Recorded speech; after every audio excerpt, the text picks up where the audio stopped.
Okay, and welcome back then to Fast Jet Performance. My name is Tim Davies, and today we're going to look at airmanship. And for airmanship, what I'm using is a Hawk T1. So it's probably going to take us about 10 to 15 minutes as we float around this local area. And what you're going to learn from this is how not to kill yourself in a military fast jet. Now, I flew this airplane here for real from this base here, RAF Valley, for about 1,000 hours, probably about 4 years on the T1. This is a T1 here. It's a red one. Just happens to be a red one today because that's what the red arrows fly. So that's what we're in. And then I went on to the Hawk T2, which is a very different aircraft, and we're not going to talk about that one today. However, this is going down memory lane. Airmanship is the same for all aircraft. It's like roadcraft is for your driving. So what is roadcraft? Roadcraft is not the buttons and everything you press in the car, but it's how you look out for the motorcycle that's going to pull out in front of you. It's looking for the child that's going to run out from a car. It's being responsible for the speed, for the road types in use, that kind of thing. It's a thing you learn as you gain experience. Airmanship is the same. Airmanship is the same. The more you fly, the better your airmanship should get, unless you're a gash pilot. Anyway, look. The more I move my head, I know the more you guys are going to feel pretty nauseous. You want to be on this system that I'm in right now. This arrow is going to float around, guys, because I need to start the aircraft with this. So I'm just going to put the LP cock on there. That anti-G would come on there as well. Seat and canopy is live, canopy is locked. And with the rest of these checks here, I'm just going to put the batteries on, and you'll see the jet come alive with the batteries. And you would check the voltage here with those batteries by turning them on and off again. I will put a fuel pump on now. That can come on after start, doesn't really matter. And I forget which way we do it now.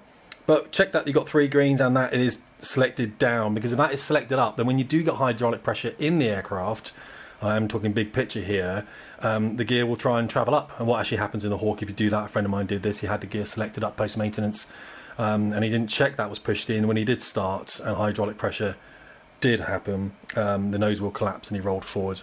Because the main wheels can't really come in because there's a lot of friction on the tyres. But the nose wheel will collapse. Make sure the flaps are selected in the position that they are. I better get a radio on, and we're going to have to talk to stud 1. Preset stud 1 is ground. We'll chat to them in a minute. And I'm checking the condition of all the weapon switches, checking the glass, checking all the buttons here, all the knobs are set in the right place. I can set my altimeters now, but there probably will be a flag on them. And we fly, in the UK, we fly QFE, so 0. That's about 1017, I think it looks like. I can't tell. 1012. So I'll set this one to be the same. Oh, I feel so sick. I'm using an Oculus Rift here. My computer's a pretty top spec, should be alright for this, hopefully. There's a TACAN there. This should be, you shouldn't be able to move the stick. So I believe this is a Just Flight aircraft, they made it, but the stick would be under hydraulic lock. There's no hydraulic pressure on the aircraft. And you would at this stage just check that says 3134. You would have a fuel caption, and you would also have an FPR, fuel pressure caption, on this panel here. Red things are serious. The rest of them are kind of advisory, okay? Take note of them. Altimeters here, guys. This is my primary instrument, and I'm scanning these things and these things as I fly with a backup of the VSI down here, because that's going to show me my first indication of any rate of ascent or descent. Check you got fuel. I would normally have 1,300 kilograms. This video game only allows me to have about 1,050. So we're full, we're heavy today. These are my engine instruments. RPM here, like you have in your car, and this is a TGT, so turbine gas temperature coming out the back. Okay, oxygen there. I'll make sure I turn that on. This little lever down here, and check the environmentals, and check the parking brake is on there as well. These are my TACAN. I've got some ILS down here. This is the new. What does this thing do here? New IFF, of course, and a secondary radio here, VHF, which we don't always use, but I'll put it on anyway. This is what you select. This is talking on UHF, VHF, and volume button down there as well. Whenever I look around, guys, this little cursor leaps there. These never remain solid, they only have a flash, by the way. It's just the way that this thing's been done. So now, let's flash up the motor. It's pretty simple. Press this button here. Well, make sure the ignition is normal and not isolate first. Press this button here, and what you do is also start a stopwatch here. I might have to turn this volume down a little bit, just so it doesn't interfere with the mic. I'll turn the volume down there. There we go. Should get that on a separate video audio feed. And then we're looking for a GTS green, which we have here. That means that the gas turbine starter is alive. And what's going to happen when I unleash the Fury with this button here, it's going to blow bleed air onto the compressor and spin the engine up. And this will tell me that the engine, the rotation, will tell me that the engine compressor is rotating in the correct way. And this RPM will come up here. And when it reaches about 15 RPM, then I'm just going to open the throttle, and I'm going to get high pressure fuel in there. So here we go. With this then, I want that to go forwards. Okay, that then opens the bleed air going through, RPM coming up 15% there, throttle. There we go, that should... No, I need to get that to the right position, I need to unlatch it I think. It's weird, this video, there we go. Now we've got lights up. And what I want to check here is that, first thing I do is want to check, that's rotation's gone out, happy G-test will go out now and we'll get the bleed valve will close. In the T1, the bleed valve, that's open for engine start to prevent compressor stall. That doesn't actually, in the T1, just turn this down again a bit, it doesn't actually close itself automatically. You've got to close that yourself with the throttle here. In the T2, that bleed valve does close itself. You will then check you've got brake pressure up here, but in this particular aircraft, this particular sim for Just Flight, they don't seem to model that, but that's fine. A lot of things gone out, and now what you do is you pretty much clear the panel. There'll be after start charts, checks going left to right, but we're just going to clear the panel. High 2, press this, high 2 pressure comes up. Anti-skid, want that on. And now the gens, obviously, the gens would get taken online by themselves, guys, but we're just going to reset the gen down here with the DC reset. That will go out, and then the AC 1, 2, 3, these are normally associated with weapon systems.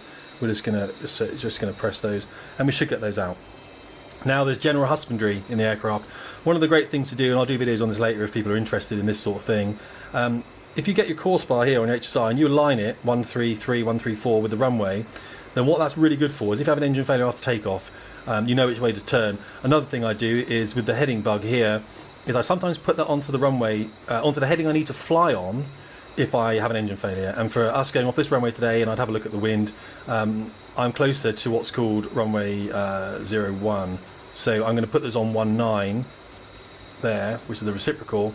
So if I have an engine failure coming off here, and I'll look out the window and I'll show you the runway when I'm airborne, I will come right, and I'll do a demonstration later on if people are interested on how we deal with engine failures after takeoff when we can. Okay, there are things I need to select them, and so such as we do some pre-takeoff checks, but I think I've got this mapped to a joystick. I'll just have a see now whether I've got this mapped. Yeah, there you go. So I'm taking mid flap.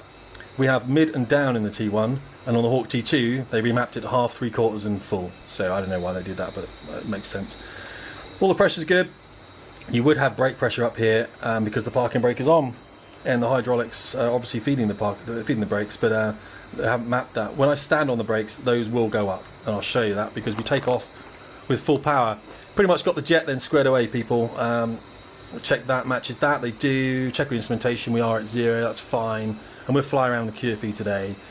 Everything else is just purely comms. I would have asked for start, and then I'm on the runway now, so I'll be Victor 6-1 today, which was my call sign. So the Valley Grounds Tower, there's Stud 2's Tower, and that'll be Valley Tower, Victor Yankee Tango 6-1, ready for departure. They'd come back with clear takeoff, Vic 6-1 clear takeoff. Wind is, what is the wind today? Well, wind is calm, it looks like, doesn't it? And I say take off 6-1, I'd roll onto the runway, I'd make my mass live here. That just means that I can jettison any stores that I might carry. So mainly we teach the students to do that for the future aircraft they fly. We don't tend to jettison stores off a Hawk T1. Now you're thinking big picture, guys. You're thinking about your takeoff emergency brief. I could do a video entirely on takeoff emergency briefs, okay? But in general, what we're saying is what stopping aids do we have on this runway? Now, we have a barrier on the runway, and I know 1-3 from when I was last flying at Valley about 2 years ago. I can enter that barrier at about 110 knots, but I don't want to enter the barrier if I'm on fire. All I'll do is I'll just sit in a net burning to death. It's a big net that catches an airplane, and if you go in it too fast, you'll rip it out, okay? You won't see it on here, I don't think they've modelled this, but either way. So I give myself a take emergencies brief, and I say up to certain speeds I will abort for certain things. So, and if I get a fire, I'm not going to go into the barrier with a fire caption. Either way, guys, we're going to get airborne. So we're going to go full power. We're going to check that the engine instruments are stabilised at full power. 90 knots, we're going to lift the nose wheel off the ground, and there's only a slight movement of the stick back to about here. 120, the aircraft should unstick, and then we're flying, and I'm going to select about 8 to 10 degrees here. Once I've steadied that and I've started trimming out on here with the trim switch, I'm going to travel my gear and I'm going to travel my flaps. So you'll hear me saying travel. I won't say gear up because my gear will not be up. It will be in a state of change. I see a lot of young pilots saying gear up, flap up, and they're not. They're still travelling.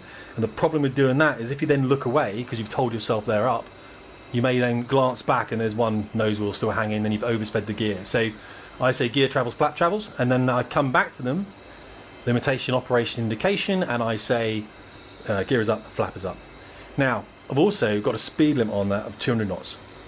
So as I'm climbing away, I'll say speed below 200, gear travels, flap travels, and then I'll say gears up, flap up by 200, because that's my speed. People will say I'm speaking quickly. Guys, you have to speak quickly, unfortunately, because flying is a quick business either way. Let's get airborne, shall we? So let's have a look. We've done full and free. Always make sure you do full and free checks, guys, around the box. Make sure the control surfaces are moving there. So if you move the stick to the left, that control surface should come up to meet it. Does that make sense? Stick to the right. Control surface, where is it? Should come up to meet it. Okay? So check that. In the mirrors up here, you may be able to see the tailplane moving on some aircraft. You may not. Right, it's pretty simple then. I have to take off the parking brake. No, there we go. And now I have to stand the brakes. You can see pressure up on the brakes now. I have got clearance and I am clear ahead. No aircraft are crossing. Really look around the sky. And look at the weather. For crying out loud, look at the weather. A lot of people don't look at the weather. And then you just fly straight into it. It's right in front of you. Okay, so I've got clearance, half flap, seat is live, and mass is live. Power's coming on. I've got to reach quite far forward for the throttle here, guys. I do apologise. And also, I only mapped the air brake recently, so it might not actually work. Okay, so I'm looking for that. Looking for a slight trim back here. Those never stay on permanently. It's just one of those things. And rolling. Now, look, you have to lead with rudder, and then toe brake if you need to turn, because this aircraft is controlled with toe brakes only. But now you can see airflow over the rudder means I can use the rudder.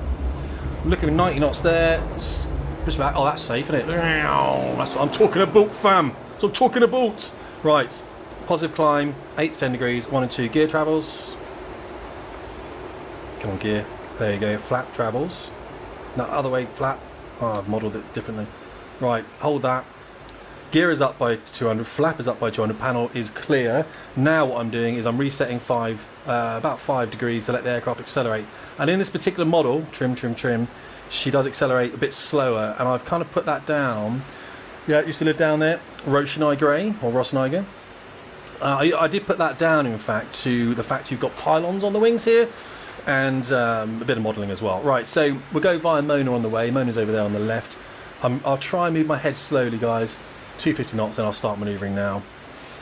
And Victor 6-1 to radar. Victor 6-1, so I'll go to stud 3 now.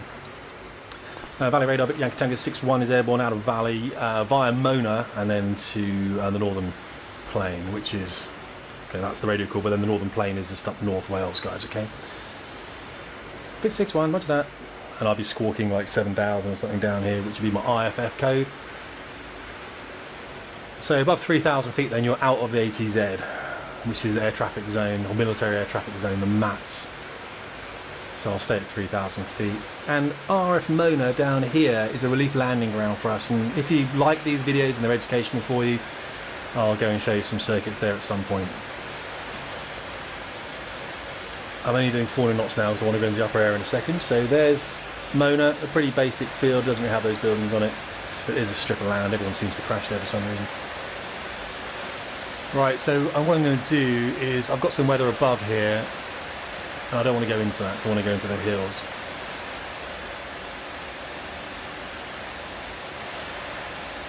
So I'm just going to float over something called the A5 pass. A lot of valleys are flow. So whenever I roll wings level like this, guys, I check out here the dead wing. Got to check that dead wing, and all I can see is a massive white arrow in my face. You've got to check the dead wing, guys, because that's where bad things appear from. So let's 500. There's a gap there. We've got clear air coming up, so we're going to go upstairs. And we do have airspace above us, but I'm going to ignore that today. I would just ask air traffic for a climb. So there we go. About 4G then, clear above, always checking above. Moving the head slowly. And we're just going to come up now. We're using the AI. And what I would do, I've got 6 degrees nose up here, guys. What I would do is, at about 300 knots, start to roll the aircraft on its back. And then start to pull, because really 200 knots is as slow as you want to go. There's 200 knots now. And again, the aircraft doesn't, it seems to, you'll see in a minute, it doesn't really lose speed in the same way the Hawk does. I will just say though, these roll rates are pretty much, you can roll pretty fast in a Hawk, but they're pretty good. It handles very well. There was myself and a chap from the Navy, a friend of mine, and we did do some work on this aircraft to make it a bit more realistic actually, and And as you can tell, it's a nice place to be. It's a good aeroplane to be in. I'm going to leave that pressure setting on the QFE. You can put on the regional, but I'll have to make it up, so I have no idea what it would be. Right, you can see North Wales out there. That's the coastline. And if you do get stuck with, I say this to students as well, if you're flying and you think, oh my god, I'm a bit disorientated, look at the sun. Okay, the sun is generally in the south, generally in the northern hemisphere. It's in the south, and so as you can see now, it's heading about 120, and that's because it's 7 o'clock in the morning. But at midday, the sun is going to be out here. Okay, so especially after combat, after you've done some air combat, it's you can quickly orientate yourself by looking at the sun. It's very hard to get lost if you're in Wales, because all you need to do is head west until you find the coast, and then head north until you find Valley, because RAF Valley, you might want to get a map out or something, is in the north of Wales. So we're just going to bimble down south, and then we're going to work up north. This is called the Northern Plain. The Western Plain down here, low-level play areas. So we're just going to route down south, 20,000 feet, and we tend to fly at about 0.7. So again, I'm having acceleration issues, but I put it down to the pylons. But actually the aircraft flies quite nicely, and the key is to trim it out. So here's 20,000, lead that, put the ball on there. A lot of jet flying is instrument flying, but it's a visual instrument mix. The reason I'm interested in these videos, guys, and doing these things is because I also work for a company called Aeralis. And Aeralis are designing and about to manufacture modular flying training aircraft. And there's a really good reason why they're modular, and I'm not going to discuss it here, but I will do a whole presentation for you if you're interested. The key is to scan. Notice here I don't have TCAS, I don't have any collision warning systems. In the Hawks the Air Force use, they do have a GPS up here. Some pilots stick their phone here, stick their phone to the side, which they shouldn't, but they do. And I understand why, because they're flying a jet from 1974. And really the key is to look out to the back of the wing there, all the way around the horizon. You're really looking out in the distance for other aircraft, guys. Really searching around to the back of your wing, and then over the top again. And now you're using like a zigzag pattern just to really spot search around the air.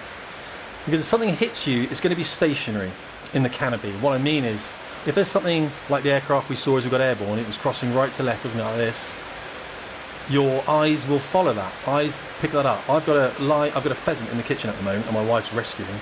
And that pheasant, if it sees a fly, it's like pow, straight on it. Okay? If the fly is stationary on a window, it takes it a while, but if it's moving, it picks it up because his eyes follow things like this. Okay? We do the same, by the way. So you'll see an aircraft coming across your nose like that, but you won't see one that is stationary like the arrow is there, and is just coming towards you. Okay? Just coming towards you the whole time. Now it's changed over there because it does that whenever I look away. The arrow does things. I need to sort it out, don't I? Right, guys, height keeping is very poor. So where am I? Let's have a look. There's some lakes down there. So, there's Playboy. That lake's there is called Playboy because it looks like the Playboy bunny. So what we'll do is we'll route Playboy. We'll go down Fine Lake Barlow, which is down here somewhere, north up to Playboy, and then Playboy back through the A5 pass and back into Valley circuit. So I just want to check that my air brake works, guys, because I wonder in VR actually, can we have in VR? I wonder if we can have a different view. Let me just see. I haven't tried this, so I'll give it a go. Let me just, right, here we go. What is it? View. I really don't know what I'm doing. Change external. Is it external? I don't know. It's going to let me. Oh, here we go. Should we try this? Okay, try that. What am I looking at? Oh, there we are. Look. Yeah, boy. Woo. I'm leaving the. Oh, that's not helpful, is it? Now I've really messed it up.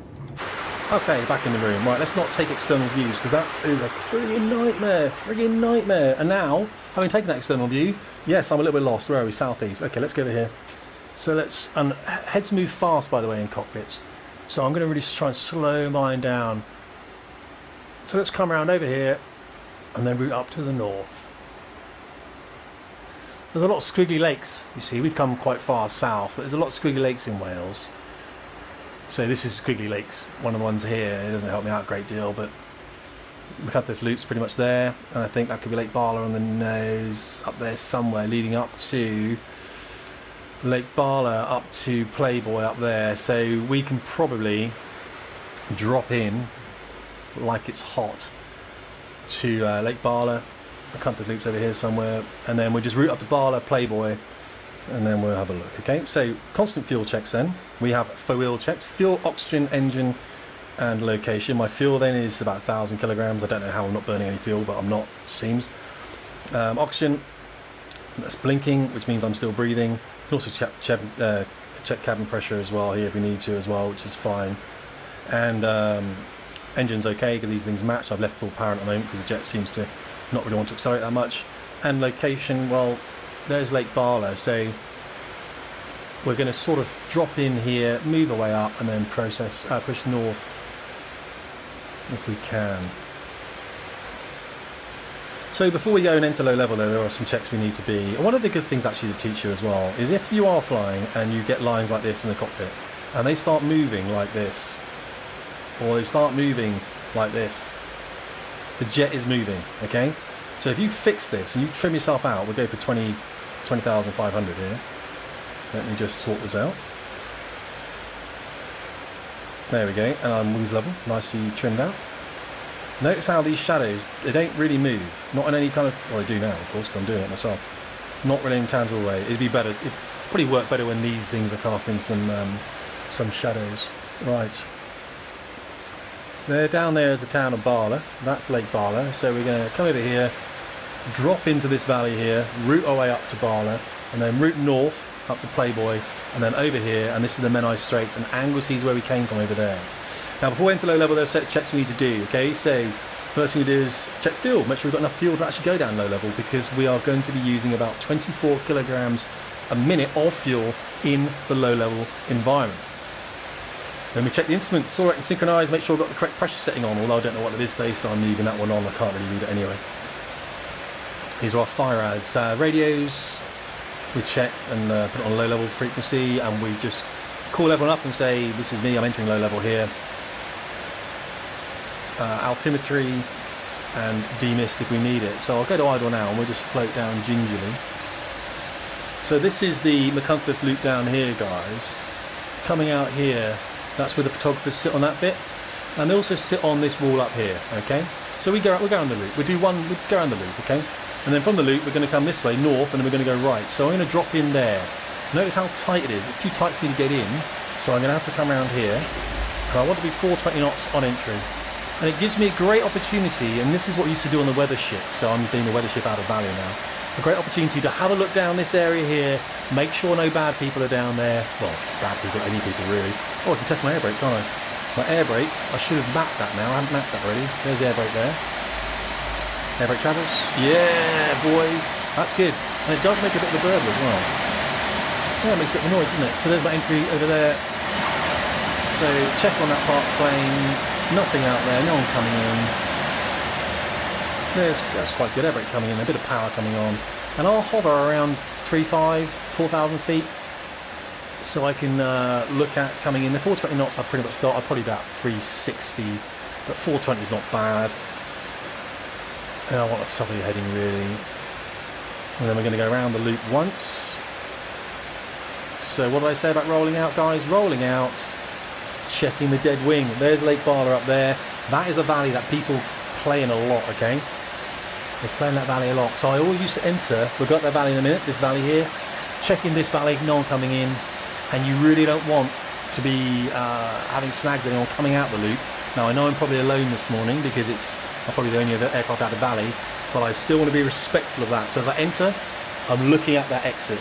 I'm looking at the exit, I'm looking at the exit, I'm clear. Now I can look for 420 knots and I can settle myself down, visually judge for 250 feet, guys. Notice how I'm slightly on the left hand side of this, be respectful of this, and the photographers will be on this side here. Hello guys, and it's canopy up, canopy up, canopy up, don't fly into the wall, Davies. And now I'm sitting on this side here. It's actually not easy to fly this thing. I moved the centre of gravity forward slightly just to help take off and landing easier, but it has done something weird to the stick. So this is not the most aggressive flying in the McCunthorth loop, and it's 4G. All the turns are 4G at low level. Yeah, I'm not used to the stick I'm using, and it's got a really heavy centre point, if that makes sense. So if you let it goes to the centre, and of course in airplanes we don't really have a centre point as such. Very easy to get low on speed. I recently killed a US Navy crew on the T-45 out in America, got low on speed. So really, when you're making a turn, especially in this particular model with the pylons on, you want to have that throttle full, pretty much. Now what we do is 93, 94% down here is a good thing to hold. It's a good thing to set that for about 420 knots. And again here, you know, before I come left for this, I want to look out to the right. Look, I'm leaning forward in the cockpit, looking out, nothing coming in. Power, avoid the town if you can. Looking out the top of the canopy, 4G if you can.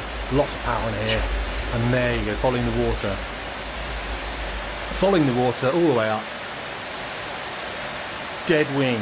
Because people come into the loop from the south as well, guys, okay? Set a power to hold that. Just check I'm actually recording this on audio. Yes, I am. Okay, also, people come into the loop from here as well. People will drop in from all sorts of areas at low level, guys, okay? I'm probably a bit high here. So you've got to keep that head on a swivel. Really keep... I'm trying not to look around too much, because I know when you're watching this film, you're going to be feeling sick. Because I feel sick making it. I'm always referencing back as well to my speed, so I'm always looking outside, looking at my speed. Altimeter is useless to me at the moment because I'm visually flying 250 feet, okay? So it doesn't make any sense. It doesn't matter what it says. It's reference to Valley's runway. So even though it says 500 feet, the ground here is probably about 200, 300 feet higher than Valley's runway.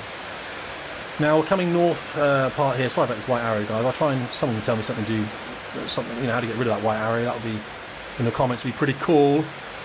So we're going to come left as we exit the loop here, and you offset to the right hand side like we're doing now. There's the turn. Now we roll, and again, guys, canopy on, canopy on, canopy on. Lots of power. You don't want to be slow around these corners. Speed is your friend, because if you're slow, you'll impact that wall over there, and then we have to go to your funeral. I really don't like going to funerals. So, not a huge fan. Roll, yeah, it's heavy and roll now, from low level. She's not a heavy and roll aircraft, the Hawk. She's not. She's very twitchy. It feels a bit more tornado-esque. I could probably do something with the calibration, which I might do. And then up this road, and this is the exit. There's a truck down there. Photographers are normally on this side. Sup, chaps, how's it going? Nice people. And then I'm going to come to the right, but I want to check to the left first. There's the entry to the loop, and check down that valley. No one's coming in. Now look clear, because I've got a really big turn now, all the way up here. And I'm going to be belly up, aren't I? The whole way around this turn. Check in. I'm checking speed, guys. I don't want to let that speed off. I'm a bit fast. Roll, and now checking my dead wing, because people might be coming down from the north also. So always checking that, and keep checking above. And this is a two-way flowed valley. What this means is you sometimes come around this corner here, and there's someone in your face. So it's best to sit to the right-hand side. If you can, everyone tends to sit to the right-hand side as you come down. And then we're just going to go up to Barlow, which is a piece of water, and then we'll go Playboy and home. And I'm going to go and drink tea. Because that's what I do. I'm British. I drink tea. Again, fuel. So it's not burning at a rate I'd expect, to be honest. I'd be down, I'd have a much higher fuel burn than that. I'd be down around about 800, 600, or 8 to 700 kilograms now. Because we've been at low level now for 3 or 4 minutes, and that in itself is 100 kilograms. And it's just not doing what I expected to do. So you're not just looking at your fuel, chaps and chapesses, you're also looking at your fuel rate. Because if I started my stopwatch as it entered low level, which I would have done, and the stopwatch lives here, and it says 4 minutes on it, well, 4 times 24, and you approximate, don't you? Approximate, it's about 100. I know I've entered with about 1050, I should be about 950, and it's not too bad actually now. I don't know what I entered with, and I don't really know how long I've been there, but if it was maybe 500 or something, then yeah, I'd be concerned. I've got a fuel leak, haven't I? Right, guys, looking over here, checking out, because we're going to go left. There's the town of Barlow. We're going to go behind Barlow, and then we're going to go north and find Playboy. Clear. Right, roll, and 4G turn, about 4G there, power, 4G, and I'm going to go for that 330. That feels natural. And as I roll out, dead wing all the time, head out all the time, guys. In fact, we can go Playboy, but I know the heading back to the 85 pass from here is 330, so 330. So what I might do is 330. So I said I'd go to Playboy, didn't I? So we're going to Playboy. Used to do targets on Playboy. I won't do a target on this video. I'll just fly at it. So again, with undulating terrain like this, where you can't really hold 250 feet or anything, you know, you just have to have an approximate, guys, keeping the head out, all the time. Those are the mountains of Snowdonia over there. That's where we're heading back to. Clear, looking around, clear and above. Poor village. I love it when you see these videos of everyone racing around ultra low level. The problem with being ultra low, this is a generous. This is about 250 feet. This is what it feels like. Now, you can watch some of my flying videos with that one if you want. The problem with flying at low level, it's a busy taxiing thing. The lower you are, the more taxed you are. Flying over a reservoir like this is about birds, okay? So you've got to be careful, because what happens is, especially if you're in a formation, you wake them up, they all lift off, and then your mate comes along and sucks up 4 of them, okay? And that is not a good bar conversation to have. Like, mate, I had to eject today because I sucked up all the birds. That sounds so wrong. Right, having a look around here. Right, guys, so this is Snowdonia on the nose here. Look at the heading. Where's the sun? What did I say about the sun? It's over my shoulder, isn't it? So we know that we're pretty much heading on a northwesterly direction, and down here it looks about northwest, isn't it? I've got to think ahead now. I'm going to go through the A5 pass. I'm going to pull up. I'm going to have to contact Valley, aren't I? Valley's on stud 5 for recovery, so I'm going to put stud 5 on. And I might even get the DATIS up, the Airfield Traffic Information Service, so I get that. I might get it here. I might have to step up a little bit to get that on the radio, but at least I can call up with the current airfield information. We are below a ton, so we can land. I'd rather be landing with, 200 kilograms, so I'd obviously burn more on a sortie. So really good lookout as we enter this valley now. Really, really good lookout, guys. Really good lookout. And of course, that could be it there actually. Yeah, I think it is. What I think I might do is actually, we haven't been upstairs yet, but let's go upstairs. Clear above. Right, so let's go up. Oh, we have been upstairs, but we haven't done anything interesting upstairs. And I want to show you this from above. So, clear and above. Clear and above. Clear and above. Alright, let's go over here. Right, now then. 250 knots is good for us. Yeah, you think you're sick? Jeez, I haven't flown for ages. Now, there's the A5 pass down here, okay, there's our entrance to it. And it runs all, the cloud cover doesn't really help, okay, let's just go and do it. The cloud cover does not really help. That looks a bit like a phallus down there. Right. So I'm going to enter here, I'm going to flow up, pull out the A5 pass. It's named after the road, the A5, and then we're going to go to Valley and do a circuit, maybe, and land. Feels good, 1050 for entry. I think my fuel, I don't think this jet's using any fuel, guys. Checking I've got a visor down again. And that's North Wales up there. It is hot today, I tell you, it's like 30 degrees in the UK. No one likes that. No one likes that move.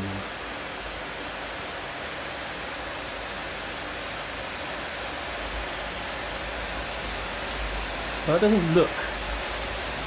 doesn't look like what I'm expecting. So let's go flow here. It doesn't at all. I think it's pretty well modelled, to be honest. It seems to be pretty well modelled. I think maybe just the undulation in the terrain. Yeah, no, that is it. Just doesn't look like it. Yeah, a bit weird. Yeah, let's go. Maybe it's because it's the mist. I'm just orientating myself on the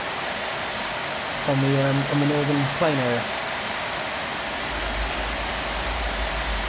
Probably how to orientate myself. Always remember to build power.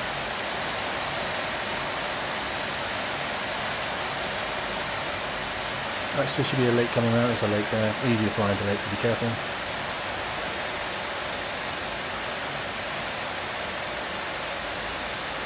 Canopy on. And it drops down here. There's the A5 road there. Drops down. There's the A5. And then we're going to pull out here in a second. And stud 5's on, clear above, and I'm going to come out. 2,500 feet seems a reasonable figure, and we're going to fly towards Valley. And I'll probably have that TACAN in, but either way I haven't got it in right now, it doesn't matter. Clear out, clear out, clear out, clear everyone. Sometimes you get light traffic going up and down the Menai Strait here.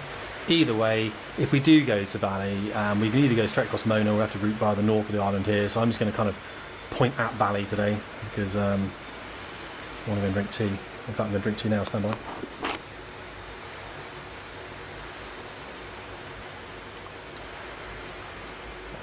Drinking tea whilst flying.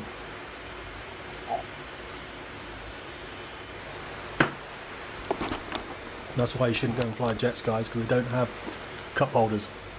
My brother was a Hercules pilot and he had a cup holder. And now he's an airline pilot, he eats lobster all the time. Right, plays with stewardesses. Legend. Okay, so as you come back then ask some things you need to do. Again, you need to do your fire ad, so your fuel. Well, I'm heavy. And I wouldn't normally do a circuit. I'd come back with 200 or 300 kilograms normally. But we're heavy. Instruments are synchronised then. I put the latest QFE on, which is whatever Valley QFE is. 300 knots is a nice speed to come back to shouldn't be faster than 360 over the island, so in fact I'll just power up. I'll check that air brake again. Yeah, it does work. It doesn't seem to do much. It really doesn't seem... No, I'm still... The air brake's out, like 300 knots, and I'm accelerating. Methinks the air brake is not doing me many favours. Anyway, fuel instruments, radio, I've got that, sub 5, I'll call them up now, and altimetry is good, and demissed. Right, so the Valley approach Victor 61 exiting the A5 pass for visual recovery with current information. And they'll say, yeah, Victor 61, you're cleared, and transit Mona. And join for runway 13, QFE, what's that, 1012 or whatever it is. I'll go join 131012 for Victor 61. So now I'm literally, I've got Holyhead Island on the nose. The airfield is over this area here. It's hard to see in the mist. I don't know whether we can zoom in. Yeah, we can kind of make up thresholds there. Oh, I feel so ill. So I position myself then straight in for, well, not straight in, but for runway 13.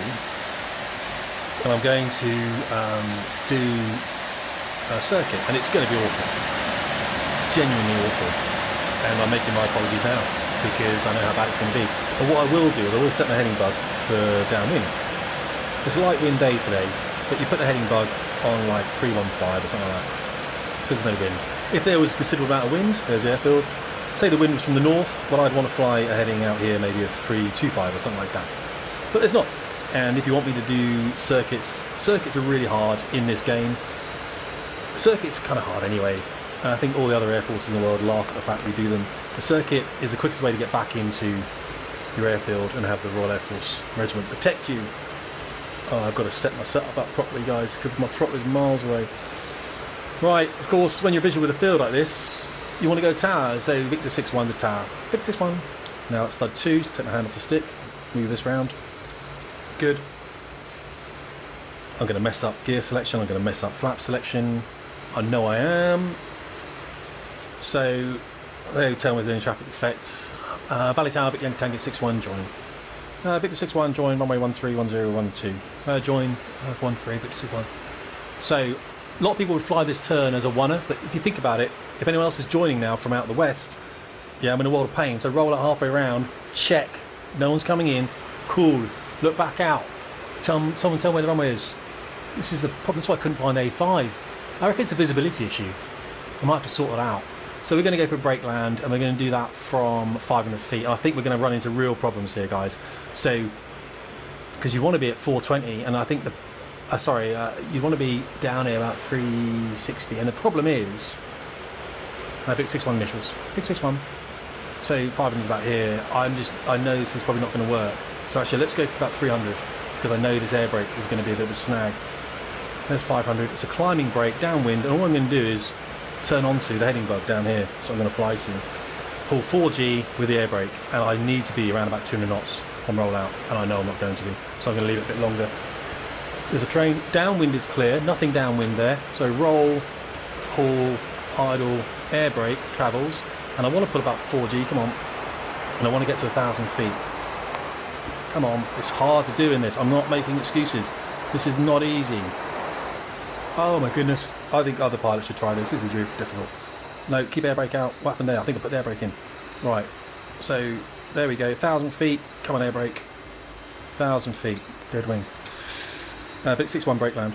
Vic 61, right, so speed below 200, air brake, travelling in. MI in, gear travels. There's gear travelling. Flap travels, and I can take the stage of the flap now because I do need tipping on it. I did brake late, so maybe actually it's alright. Power, because I don't want to go below 150. 3 greens, mid flap, 3 for 2, 2 below 10. Ah, it's going to come back now, isn't it? Look at my height keeping's rubbish.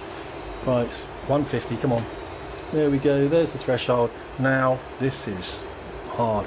Right, 3 greens, down flap. Big 6-1, final gear down. No, big 6-1, clear down. Clear down, big 6-1. So for 130, 150 for 130, not easy. Just come on. So use the speed. It's just hard. It's hard in aeroplanes. It's super hard on a sim. For approach speed of 119, so I'm going to use about 120 something because it's better that way. Rolling out deep in foreheads. Expected that. So 3 greens, down flat, toes clear with clearance. So that's better. Come on, 130 for 122-ish. Check. Yeah, that's not easy, that. I think I've done something with the centre of gravity. Right, so start applying brakes and the stick can come aft. See how the stick's moving back? I'm using brakes now. Can still use the rudder to steer. Speed's under control, off the brakes, and then we can roll out. Okay, stick then, we trim the stick all the way forwards, just because then it clears the space down here so my ejection pin can go back in. I don't think am I doing that with the stick? Can I trim the stick forward? Well, I can trim the stick, I can trim this forward, but the stick actually moves forward. On the game, that doesn't happen. The mass will go to standby, it'll remove the key, and then I'm looking for the exit up here somewhere. So you can see right now, even with this speed, oh, there is an exit there. Where the hell am I going? I didn't see the exit. You can see, even with this a little bit of speed, the rudder's still effective, but I've got a taxi on the brakes. That's really important, on the brakes. So now you can start doing things like, oh, geez, I missed that one as well. I just don't see these things. Oh, there's one at the end. So, speed's under control. Make sure you test the brakes because you don't want to be rolling off the end of the runway. Make sure speed's under control and look out to the side for walking speed. That's what you want. You want to be roughly about, quick walking speed. Jeez. Now I'm on the brakes because now I've got I was a T2 guy. That's why. So the rudders do nothing in this aeroplane. It's all the brakes. So now I've got to use the left brake, bit of power, left brake. Oh, good God. Right. Bit 6-1 vacated to ground. That's vacated to ground. Bit 6-1, and I go stud 1. And where we're parking is called Sparrowhawk. It's up there somewhere. Valley ground, bit 6-1, taxi back. And they'll just go, oh, taxi to Sparrow, whatever, and I go, bit 6-1, whatever. Right, oh, I'm going to shut down here, guys, because it's bitey. It's bitey, these brakes are bitey in this thing. Anyway, this was only a demo. Look, I'm just going to stop here. Put these on. How does that work? If anyone knows how this works, why can't my parking brake put on? Oh my God. Oh. So that should be able to pull that up, shouldn't it? So if I do that and move that way or that way.